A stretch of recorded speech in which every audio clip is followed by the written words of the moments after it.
সকলকে আরো একবার স্বাগত জানাচ্ছি দূরবীন নিউজের ফেসবুক লাইভে। আপনাদের সঙ্গে আছি আমি মারুফ হাসান আপন এবং যুক্ত করেছি ঠিক নির্বাচন ভবনের সামনে থেকে। এবং সবশেষ আপডেট যদি আমি আপনাদেরকে জানাই যে প্রায় 150-এরও বেশি 1.5 শতাধিকের অধিক আসনে কিন্তু জয়যুক্ত হয়ে ইতিমধ্যেই পরবর্তী সরকার গঠন করতে যাচ্ছে বিএনপি এবং তারেক রহমানের নেতৃত্বেই কিন্তু সেই সরকার গঠন করবে বিএনপি, এমনটাই কিন্তু ধারণা করা যাচ্ছে। কেননা আপনারা জানেন যে সরকারি যে নিয়মটি রয়েছে কিংবা নির্বাচনের যে নিয়মটি রয়েছে, 151টি আসনে যদি কোনো দল জয়যুক্ত হয়, বিজয় লাভ করে, সেক্ষেত্রে কিন্তু সেই দলেই সরকার গঠন করে।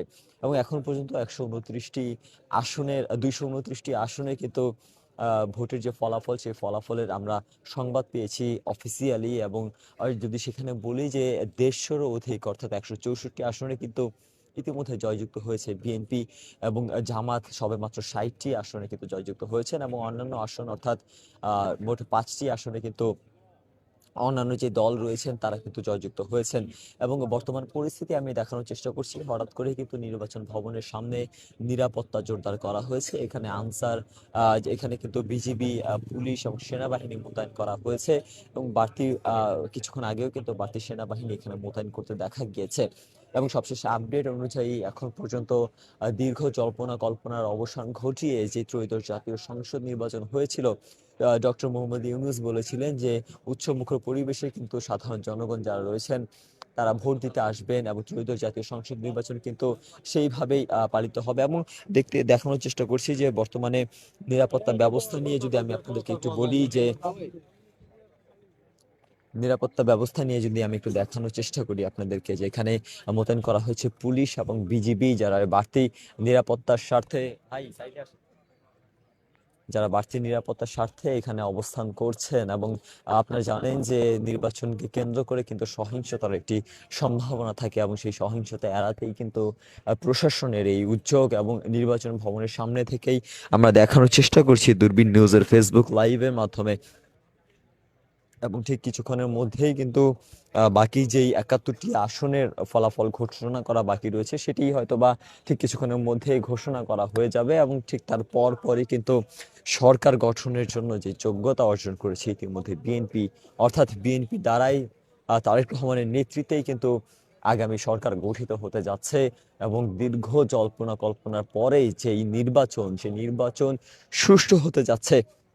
এখন পর্যন্ত কিন্তু সেই নির্বাচনটি সুষ্ঠু পথেই রয়েছে। আপনারা জানেন যে যদি আমি বলি যে সকাল থেকেই উৎসবমুখর পরিবেশেই কিন্তু ভোটার যারা রয়েছেন তারা ভোট প্রদান করতে এসেছেন। এবং ভোট প্রদান শেষে ভোট গণনার কার্যক্রম এখন পর্যন্ত কোনো জটিলতা দেখা যায়নি কিংবা হতাহত সহিংসতার কিন্তু ঘটনা এখন পর্যন্ত দেখা যায়নি।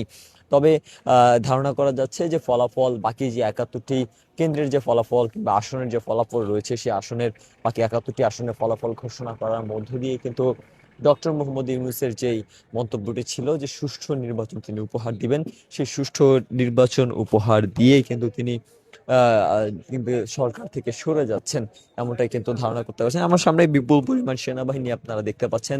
নিরাপত্তার স্বার্থে বিপুল পরিমাণ সেনাবাহিনী কিন্তু এখানে মোতায়েন করা হয়েছে এবং বাড়তি নিরাপত্তাও কিন্তু এখানে জোরদার করা হয়েছে। এবং আমি আরো একবার বলে দিতে চাচ্ছি যে 1.5 শতাধিকেরও বেশি সংখ্যক আসনে জয়যুক্ত হয়ে সরকার গঠন করতে চলেছে বিএনপি। এবং আগামী কালকেই কিন্তু তার যে চূড়ান্ত ঘোষণা, অফিসিয়াল যে ঘোষণা, সেই ঘোষণা কিন্তু করবে, ঘোষিত কিন্তু হবে এই নির্বাচন ভবন থেকে। অর্থাৎ সংসদে কিন্তু এখন এমপি প্রার্থী হয়ে আপাতত 164 জন এবং জামাতের পক্ষ থেকে 60 জন প্রার্থী কিন্তু সংসদে যেতে চলেছেন, এমনটাই ধারণা করা যাচ্ছে। এবং যদিও এখনো 71টি আসনের ফলাফল রয়েছে, তবে 71টি আসনের মধ্যে 71টি যদি জামাত আসলে জয়যুক্ত হয়, তারপরেও কিন্তু বিএনপি 164টি যেহেতু আসন জয়যুক্ত ইতিমধ্যে হয়ে গেছেন, অর্ধেকেরও বেশি আসনে যেহেতু এখন পর্যন্ত বিএনপি জয়যুক্ত হয়ে গিয়েছে, তো সেহেতু আসলে জামাত কিংবা অন্যান্য কোনো দলের এখন আর কোনো সম্ভাবনা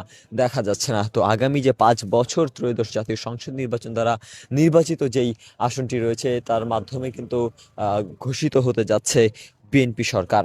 এই ছিল এখন পর্যন্ত সবশেষ আপডেট, আপনাদেরকে জানানোর চেষ্টা করছিলাম নির্বাচন ভবন থেকে মধ্যরাতে সবশেষ আপডেট। আপনাদের সঙ্গে ছিলাম আমি মারুফ হাসান আপন, এবং মধ্যরাতে যুক্ত করেছিলাম ঠিক দূরবীন নিউজের ফেসবুক লাইভে।